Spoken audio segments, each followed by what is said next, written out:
What a weekend for theatrical comedians. Some very interesting news comes up about our boy Hassan Minhaj.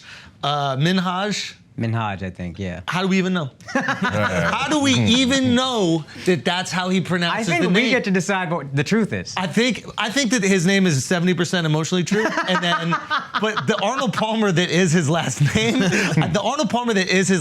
we're not exactly certain on. So I think it's something you just flow with and you go with. Yeah, you know what I mean? Yeah. The actually annoying thing about Hassan, you're gonna get these fucking jokes. You deserved it, but I like Hassan. He's a charming guy. He's a nice dude, always been nice to me, but you deserve this.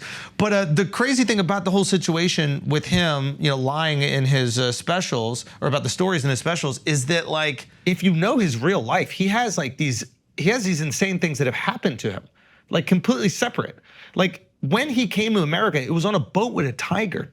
Really? Did you guys know? Dude, I had no idea. Yeah. It was actually, he was like lost at sea, and it was him and a tiger on a boat, and they forged this like real friendship. That's crazy because that all why makes not tell sense. that story? Dude, that makes perfect sense. Tell that story. That makes perfect sense because the tiger, before he came here, I know he grew up in a jungle. A bunch of animals raised him, he knew how to speak to them. It was dude, it was like a bear saved his life. It was crazy. And the tiger, he must have made good with tigers because the tiger was a real enemy. Yeah, dude, they should make a movie on his life. They could. Dude, he told me this one story about going to White Castle with his Asian friend, and it was it was one of the most unbelievable stories I've ever heard. It was like so many shenanigans. Shenanigans galore. There was shenanigans galore, and I'm like, why not do that? You know? Tell the thing about how he really made his money. He won Who Wants to Be a Millionaire? Oh fuck, I forgot about India, that. and just talk about that. That's how he met his wife. What an amazing life experience. Yeah, dude. That you can play off of. Anyway,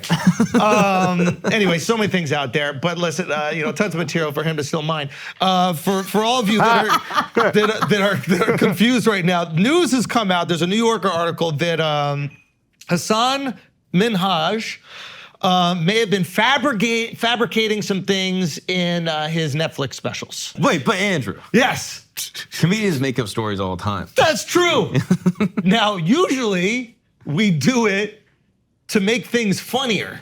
Yeah. Not make things more racist or sad. Yeah. Or emotional. Yeah. And I think that's the tricky thing here with in his stories. It's not like he was using these exaggerations or hyperbole as punchlines. He was using them to kind of make the audience feel worse about him.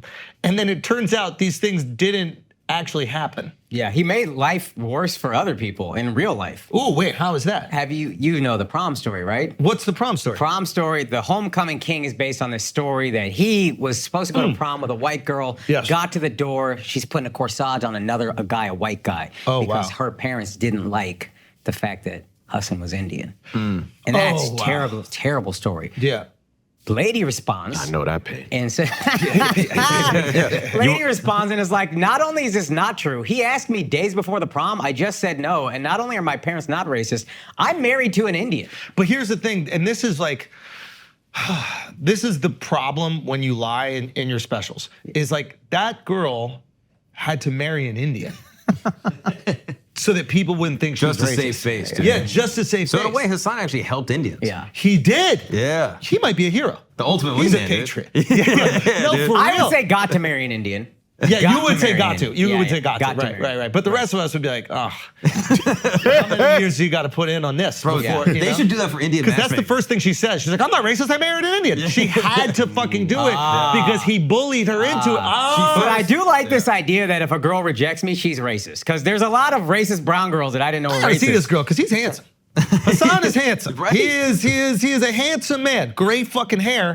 We have to look at this girl. She might be racist, bro. She might be ugly enough where she's racist, dude. Or we gotta see what this white dude that she went to prom looked like.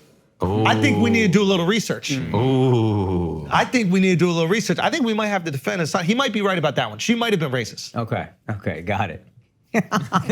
Bro, I need to have that level of confidence, bro. Where if you don't like me, you're racist. The only way you could not like don't me, you wish? objectively. You wish you had that. She gotta be fat. She gotta be fat. This girl gotta be fat. There's no way that she's a cutie. Because he gotta think he's doing her a favor. And then when she says no, he's like, oh, this bitch racist. Yeah, but why say I went to the door? You didn't go to the door. This was crazy. He told me that story like that's the most Indian years thing. ago. I'm here for vagina and Bob. No, we don't show up. We just text you nicely. Wait, hold on. He told you the story in real life? Yeah, like we were cool a long time ago. I'm talking like 2012, bro. He and I used to be friends. I kind of realized whatever. I didn't know this was a lie. I thought all the reasons I don't fuck with this guy, this wasn't one of them. We're sitting at a fucking diner, and he tells me this story as a trauma story. I'm dead ass. I believed it this whole time. He was working it out. He was son, that's the craziest shit. Yeah. We're just eating In-N-Out, bro. Why you gotta lie to me for? You know what? You probably said something like, you went to their house? And he was like, yeah. And he was like, all right, keep that part. That was good. So then he said, I got to the door. Then he joked to get me on his side. Obviously, he's like, this is why you can't trust white women. And I was like, yeah, dog, that makes sense. Wow. But I will be honest, I remember when he said what her parents said to him, it's just not a good fit. And then I remember being like, okay, well, your parents would say the exact same thing. Ooh. It's just not a good fit. Like, this is what your parents would say that more. Your parents would be like, the fuck you thinking, man? This is not a good fit. She's not the same country, not the same race, not the same faith. What's going on? This is not a good fit, mad incongruous. Yeah. So I do remember thinking that. And then now he's happily married? Happily married. Which probably wouldn't have happened if he was with that white girl. Yeah. That white devil. And that white devil's now married to an Indian. Miserable. Right? So this ended up working in his favor. It turns out lying kind of works for him. Lying's awesome. That's pretty good. No, but Try it out. I think one of the things that we have to really separate is there are comedians that all of us exaggerate things in our jokes. To be funny, yeah. Or change things in our jokes. That joke I did, the not fuck me joke. Right? Yeah. I was like, I was at a hotel with my boy, blah, blah, blah. That didn't happen in a hotel. We were at Veselka, and Case. Oh, yeah. And one of our friends, Case goes, I go, you can just crash at my place if you want to go home. And he goes, yeah, but and we can sleep head to toe or put the pillows. And I was like, yeah, or you can not fuck me. In the joke, it's funnier to just make it in a hotel. Absolutely. So we change these things to make parts of the joke funnier. Yes. Mm-hmm. It's a completely different thing. It's Jussie Smollett when you are lying about victimization. Yeah. So I don't like it when people are starting to target other comics who have things that aren't exactly true in their stories. This is not comedy. He's not lying about the funny part. Yeah. If he was, like if he found a way to the anthraxing the daughter thing is crazy. I mean, that shit is crazy. Dude, what is that? What is that? In retrospect, it's funny as hell. Knowing that he was lying about that? The idea that this guy wasn't the funniest, there's pure comedy in this. Actually, every part is funny. If you realize none of it is true, the whole thing is hilarious. This is the greatest comic ever, I think. Bro, but think about it. He got to do what is it called when you make fun of the president? White House Correspondents' Dinner. Yeah, off of lies. Like, that's great. Nah, but getting sent anthrax levels you up because they only send that to important people. To the bosses. So that's a flex, bro. That was a dope move. Hell yeah. Bro, and what's his face got a shot too? He said, so he conflated some timelines to make what he went through a little bit more serious. He was making fun of, I think, the Saudis or something like Jamal that. Khashoggi. And I have less of an issue with this, actually. Oh, that's fine. I'm just telling the people. Yeah. So I guess in one of the stories he was like making fun of the Saudis, and then he had a meeting because he wanted to interview MBS, who is Mohammed bin Salim, I think his name is. He is the guy who runs the Saudi, what is it, the PIF it's called, or PLF. All their money, all their fund, makes all their decisions. He's boss. And he went to go meet with them, and then I guess he left, and everybody was freaking out because he said the same day Khashoggi was chopped up at the Saudi embassy in Turkey, right? And people are going, oh my God, is everything okay? And he said something about the meeting or the event that night that Jared Kushner sat in a seat that was reserved for this Saudi journalist, right? And like apparently Jared Kushner didn't even go to the event. Yeah. Like it was just a shot at Jared. There was no chair for him. There was no chair. Yeah. So there was just a shot at Jared for no reason. And to your point, the lie there was to make, it wasn't to be funny. It was to make himself a hero. And then a lot of the other lies, to kind of add to what you said, I think they're to kind of like push, I don't want to say an agenda, but to push a political agenda, for lack of a better way to say it. Yep. Whereas if you are lying just to be fun, if the whole Bert Kreischer machine story was fake, none of us think it is, but if it was, who cares? It's hilarious. We're just laughing at Bert Kreischer. That would break my heart, though. It would shake your confidence? It would break my heart if the machine story wasn't real. You've been calling the machine this whole time for no reason. Nah, I wouldn't care. I'd be so happy with it. I'd be more impressed that you could make up that whole ass story. I thought it was fake. Come on, bro. I did. I thought it was real, just, dude. I thought it was just a made up story for a comedy bit. And you still loved it. Yeah, You didn't feel I did. betrayed. Hold on. You saying if Bert never went to Russia, that wouldn't bother you a little It would bit? actually bother me a little bit. Thank you. Yeah, a little bit. A little bit. I was using hyperbole to prove a point. Bro. It's my emotional truth. That was my emotional truth. Can I be emotionally honest? You with were being emotional right there, and it was beautiful. I really want to appreciate that, and I want to reward that. Now, here's the thing. If some of the things said within the story have been tweaked a little bit to be funny, if he makes the Russian person say something funnier, you're doing your job. Yeah. As a comedian, that's great. There's no way that every single story a comedian says, when the comedian says the perfect witty thing back, Yes. that happened in the moment. Because most comedians are awkward as fuck in the moment, and they're not going to come up with that line, and that's why they'll go home and they'll sit in the shower for an hour and think about what they would have said, and then that pops up in the joke. That's why I just want to separate this from comedy. I hate that this is like getting pulled into. People are bringing up hilarious jokes. The Chappelle baby joke. It's fucking hysterical. Which we Wonderful. all know Yes. is sarcasm, which we all know isn't a real thing. Yeah. It's used to point out things that might be real. Yeah. But people go, oh, see, you can lie there, you can lie. No, Chappelle's not lying about the emotionally manipulative part. Or he's not lying about the victimization part. Yeah. So I also think a lot of those people didn't read the full article because the headline is like, oh, the stories aren't true, big deal. Yeah. And then you read it and you're like, oh, this is crazy. This woman's life really, her parents got death threats. This is crazy. Oh, really? Yeah. For the prom date. Son, the anthrax shit is too. That's too That's good. crazy. That's crazy. That's too good. That's bro. crazy. I gotta mail myself some baby powders. Level up in this bitch, right?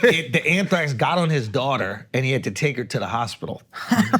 How do you even write that? Bro, that's crazy. How do you even write that? Why would you even want to think about something So like when that? people call out of work, they'll say, I have Why a your daughter family getting the member. mail? Son. Why your daughter getting the mail? Nobody asked about that? You make your daughter open up the mail? Can I be honest though? In an Indian house, they just make the youngest person go get everything. Is that right? Yeah, go get me some water. Go get the mail. Go get this. You're like a golden retriever. No way. But for just like random things around. mail Go get wallet. that for me. Yeah, Yeah. mail wallet. You're the mail wallet. You're a task Yes. wallet. You're a task rabbit. Yeah. I mean, Wow, bro. Yeah, I mean, just too funny. Just too funny. Yeah, and then he got to lean in with this next one. The article said he invited the girl from the homecoming story to watch the show. yes. Oh, that's next level. And apparently used a photo of her in the show, but then blurred out her face. With the brown boyfriend, which obviously that ruins the whole story about her being racist. So he blurred his face too. Yeah. And I then think she still might have got been doxxed. racist, yo. I ain't gonna lie. I still need to see this girl. Dude, Dude, can we see are if we you can not pick allowed that to have up? your emotional truth? You and him both think she was racist. You just agree. That's it. Yeah, we agree on the emotional Yeah, truth. you agree on the emotional 100%. truth. 100%. 100%. Nothing wrong with that. I think she's racist. You think she's racist, and who are we to tell you you're wrong about another human being? I think she's. Hold on one second. I don't think she's racist, but I do think that she agreed to go to prom with him. Okay. Why? Because he admitted that. He was like, yeah, her version is true. But But he's got to do that because he's super lefty, so he's got, women are always right or whatever. He has to agree, but deep down he knows. He's super lefty, but he's also super Muslim. So women aren't always right. Or maybe he just didn't accept no as an answer because he's Muslim.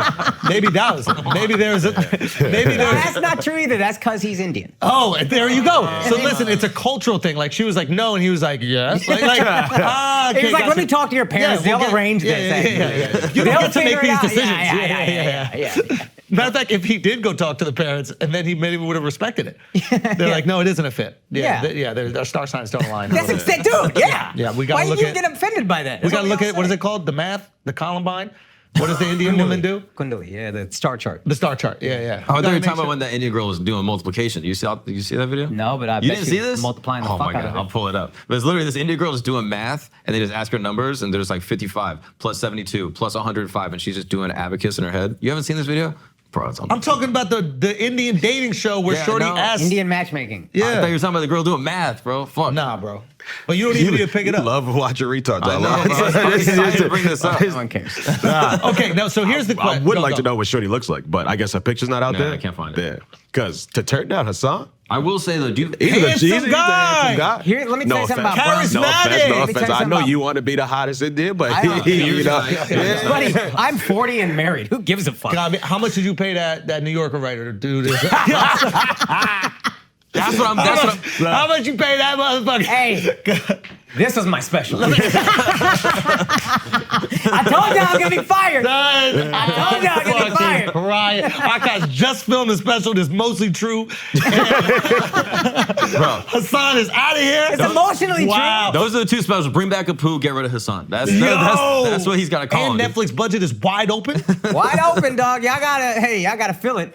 Do you feel like the article was a little bit of a hit piece, though? Yeah, because Shorty was definitely emotionally manipulated by you know that whoever wrote it was riding for Hassan for like 5 years. And then randomly was at a bar and was like, oh, what? Here's what happened.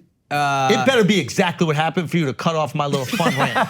It better be the exact thing that happened, because your boy was building momentum. I was about to 70% truth you, and I was about to give you the nicest I didn't pick up on this. had in your life. A journalist friend of ours filled me in. The New Yorker was doing a feature on him. And they fact-checked. The New Yorker fact-checks everything. They don't fuck around. That's like their reputation. Yeah. He just kept lying to them. He kept telling them all these stories as facts, so they started fact-checking them, and then nothing was adding up. Like, the daughter hospitalization short. There's no record, hospitalization record. The building didn't have any record of anything. They were very thorough. Yo, that's some wild shit to hold on to hold on to the lie outside of the show. Great. Sonny lied to me at an In-N-Out 15 years ago. We need to sit down. Hassan and Juicy. Juicy and Hassan. Juicy, Malay, and Hassan need to sit down. Juicy, Hassan, and you got to add Santos in that. Yeah. Come on, those are the goats right there. Yeah. Imagine that barbershop talk. LeBron, Juicy Smollett, right? LeBron lying about all the books he read. Yeah. Juicy Smollett, George Santos. Parents from the Blind Side. Parents from the Blind Side. Yeah. Dude. This could be a phenomenal podcast. Should we arrange this? Yeah, we need to. I think we should. So, but this is the most Akaash has known about Indian shit. He knows every detail about. Was that regular episode of Patreon with the two let? Oh, that was Shane's. That was Shane's on it? Yeah. Oh my God, that was phenomenal. Yo, you know why Shub ain't shit? Why? Because Shub, after the pod, was like, I used to think the same thing. Shub grew up in India. He want to make you feel better. No, I said, why didn't you say something? That once in his I life. said, why'd you say something? He goes, I didn't want to get destroyed on the podcast. They were killing you. Why didn't you kill me? I told Emma the story. Yeah. And Emma's been to India. And she was like, yeah, I saw that on all the buildings too. I knew it was to let. Like, I knew it was Yeah, to but rent. that's because she's Jewish. She knows how to own land. You know what I mean? She knows how to be a landlord. Don't start them rumors. Tour announcements. First of all, Long Island, thank y'all so much, man. 6 sold-out shows to Paramount. That was unbelievable. Thank you to everybody who came out. This weekend, we're in Niagara Falls. That's sold out. And we're in Windsor, Ontario at the Coliseum at the Caesars. Some tickets left for that. Pull up. Also, Dublin. Thank you guys so much. We're adding more seats. This has been incredible. The 3 Arena in Dublin, iconic location. We just added more seats, so go get those as soon as you can. Manchester, you've been asking, we added a second show. Okay, London, we're not adding another show. So if you're from London or any of the surrounding areas, get your ass on a train, come up to Manchester. We're doing a 4 p.m. show that same day. It's October 15th. Also, November 13th, we added a second show in Perth, Australia. Okay, Melbourne, we just added more seats in the John Cain Arena. Sydney, we added a second show at the Aware Super Theater, an unbelievable theater in Sydney. Cannot wait to get in there. And we also have Brisbane Entertainment Center in Brisbane. That's November 19th. We'll see you all there. All those tickets, DeAndrewSchultz.com. And some cool announcements coming soon. All right. Also, guys, show announcements. First of all, thank you to everybody who came out of Stress Factory. It was crazy. We sold all 4 shows out super quickly, added a 5th show. That sold out super quickly. Sorry, we could not add a 6th. I truly did not have the time. But I'm going to take a little time off of stand-up, try to get my brain right. But I'll be back in Atlanta October 27th, 28th, and 29th. And if there's not a lot of low-key gay dudes trying to fuck me at all 3 of these shows, I'm going to feel very unattractive. So I want Indians, openly gay dudes, low-key gay dudes, and I think I just described all of Atlanta.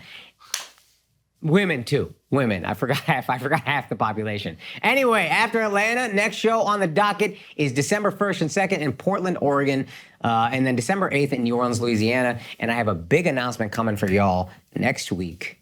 Buckle the fuck up. People have been asking me from a very specific region where to perform, and it's not India. I will do India, but y'all got to get your exchange rate in order. But there's one more big show coming. You'll see what it is. Oh, guys, and before I forget, we did Twitch stream the NFL this past Sunday. Then I realized I ain't got no real following on Twitch, so we moved over to YouTube, where your boy's getting close to 1 million, and it was fun as fuck. So we're gonna do it again next week. Akaash Singh Comedy on YouTube. Subscribe if you haven't already. Let's hit 1 million. But either way, NFL this Sunday. Hey, what's up, guys? We're going to do the world's fastest dates announcement. Toronto, September 28th. Come see me and Derek Post in Comedy Bar. Let's get back to the show. Suck his dick! So what do we do with this? What are the repercussions? Do you think this affects him career-wise? What is the... I don't know. I hope it does, because I have a special that I'm shopping. So let's clear out some money. You know what I mean? Because they're saying he can't host the Daily Show now. That's like the I think thing he's people still are on the running last Oh, night. there's no way. Like, he was like a front runner. You can't. No. Branding-wise, he seems like an obvious choice. I don't. Branding-wise, he's obvious. Skill-wise, he's obvious. I mean, he's an excellent host. Yeah. He's fantastic. They should have offered him way before this article. But the show, I mean, the Daily Show is supposed to be about truth, right? Like, you're supposed to. So the guy who is admit to not telling the truth can't host the truth show. I think the Daily Show would get too much criticism. That being said, I don't think that his fan base will care that much. And I think he'll still be able to tour and still be able to make, these pieces. And maybe they'll go into it with a little bit more realistic viewpoint, or maybe he'll change how he does the shows now that he's, felt the repercussions of not being honest. Because this is, bring back Apu, the whole ethos is we're not victims. So watching the traumedy thing get exposed, where like these South Asian dudes are like, dude, we're these victims of systematic oppression. It's like, no, you're not, dude. They're kind of co-opting the black struggle. Yeah, and it's like, look, I ain't no fucking ally, but I'm not going to call myself an ally. Y'all need to shut the fuck up. Yo, in America, we're richer than white people on average. We're killing everyone. We're not victims. We're killing it. What? We're richer than you on average. Miles, how did we let this happen? Hey, you didn't let nothing happen. Not my America. You didn't let nothing happen. My America. Hey, Took it like you do. no, they do that. We don't do that. Nah, but I don't think nothing happens to him. Yeah, I don't think this affects him at all. You don't think the Daily Show thing would? Nah, I think he still can host that. No one cares about shit anymore. Like, nobody cares about integrity. That's interesting. I think there is less of a concern probably now about things being And his truthful. lies didn't really hurt. Besides the prom chick, shorty, like, his lies didn't hurt anybody. I think he'll be fine. I think kind of like Aziz is still killing it, but some people felt let down by like this guy that was they're woke. He's still doing theaters. He's still, you know what I mean? So he's not. Yeah, he's got a movie that he made. Like he's I just cooking. haven't seen him. No, I think it might be like that. Where like a lot, dude, brown people worship this guy. That was their guy. They felt all these things that happened to him. You know what I mean? The FBI informant shit, like all that spoke to them. Informant shit was wild. The craziest thing. Did you hear he actually asked him to prom? That's the real story. And then he became an informant? Yes. No. No, the FBI shit is funny. It's insane, dude. It's insane. So tell me FBI. So the FBI informant story is that this FBI informant infiltrated his mosque right after September 11th. Yeah. And Which you gotta. You gotta have a presence. Back then, gotta have a presence. Back then, none of us would have been mad at it. We'd have been like, yeah, I get it. Gotta have a presence. Even the Muslims are probably like, I get it, bro. We're good, but I get it. Gotta have a presence, bro. I guess his parents like took him in, and then he was like asking all the brown kids there, like, what do you know about jihad? And then Hasan was like, I decided to have fun with him, and I told him I'm getting my pilot's license. That night, cops show up on my house, slam my face on the hood of the police car door, whatever, all this crazy shit. And then the story turns out to not be true, and they said, what is that? What's your emotional truth for that one? He was like, well, I was playing pickup basketball with these white guys, and one of them fouled me kind of hard. So that's hilarious. Crazy. I get that, though. I still think that girl was racist. I still think that girl was racist. That's the lemonade. That's the lemonade. I love this. Any girl that rejected me is racist. A lot of racist brown girls out there. Fucking hate brown. Y'all some racist hate bitches, pretty ass brown boys with green eyes. I know you hate perfect beards. Yeah, skinny fat. You know what I mean? You ain't see me with my shirt off. Why you reject me? That's facts, bro. But imagine you ask a girl, hey, are you racist? She's gonna go, no, I'm not racist. That guy's a liar. She has every incentive to lie. Oh, you know what I mean? Shit. That's true. I was right. Yeah. That's what I'm saying. You're right. I was right. Yeah. Yeah, I don't think that we could trust this girl. I'm gonna be honest with you. I don't think that we could trust this girl. No. I don't think so. I do. I think we have to meet the husband. Okay. Who is the husband? I mean, bro, who knows? Oh, I know. Hassan. Yeah, that's who he's really married to. He's actually not married to a brown woman, doesn't have brown kids. He's married to a blonde-haired, blue-eyed white girl. Yes. Scooby-Doo? Take the mask off. Yes. Whoa. Yes. Joke's on you, Akaash. Married a brown woman. I fucked up. You fucked up. You could have actually achieved the American dream. Yeah, which is, Alex? White women. Minorities marrying white women. Yeah, this is the American dream. Get that anthrax in the mail, some white powder, baby. You know what I'm saying? Some white girl. You want some white girl in the mail. That was good. People didn't get that. That was good. Metaphor. Yeah, dude. It's a metaphor.